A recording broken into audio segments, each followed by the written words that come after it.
When a widowed mother, Violet, receives an anonymous drop in a busy restaurant, her first date becomes more tense than expected.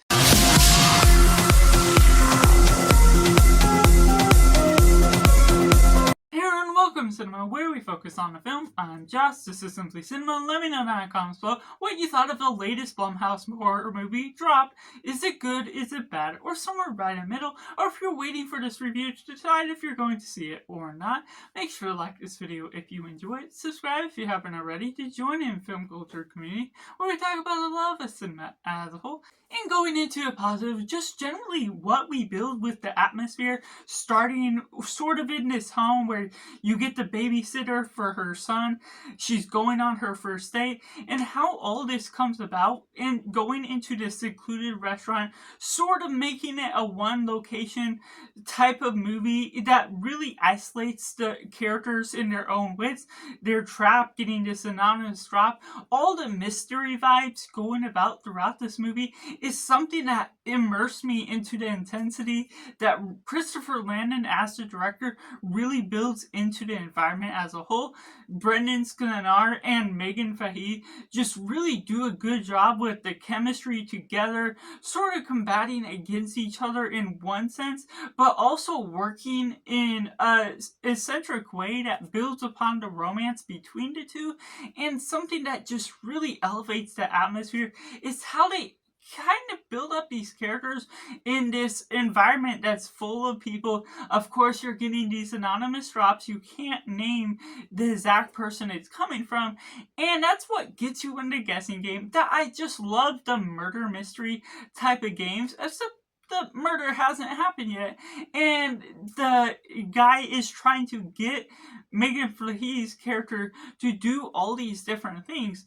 And so, while all that elevates the environment, there's just something about the filmmaking, that the smooth camera work, there's one-shot motions where you're doing all these different scenes, yet they still manage to capture so much within this one environment, this rich restaurant that does so much to certain eccentric characters that they up the value of certain characteristics, where this one waiter is just hyper and everything that you're getting out of him is just a unique character, to be sure, if it was in real life, but that makes it something that's very diverse in what it's doing with its setting, what it's challenging the game after all, making you sort of suspicious of who and what behavior this guy that's leaving the drops might actually be like.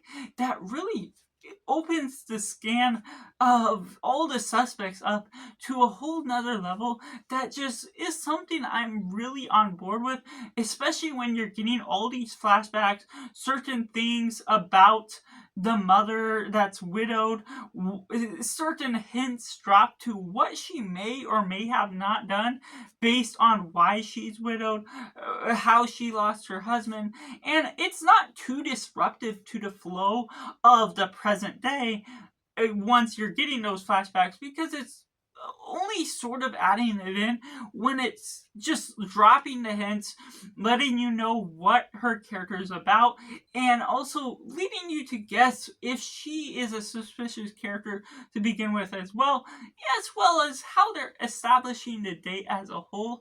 That really becomes confusing to some standard of what you're trying to guess from, but ultimately resolves itself in a satisfying way that I'm ultimately on board with how they built up the music, built up the atmosphere, and led you into suspicions that you really probably won't be able to guess who is ultimately the one leaving the drops. Which takes me into the mix elements.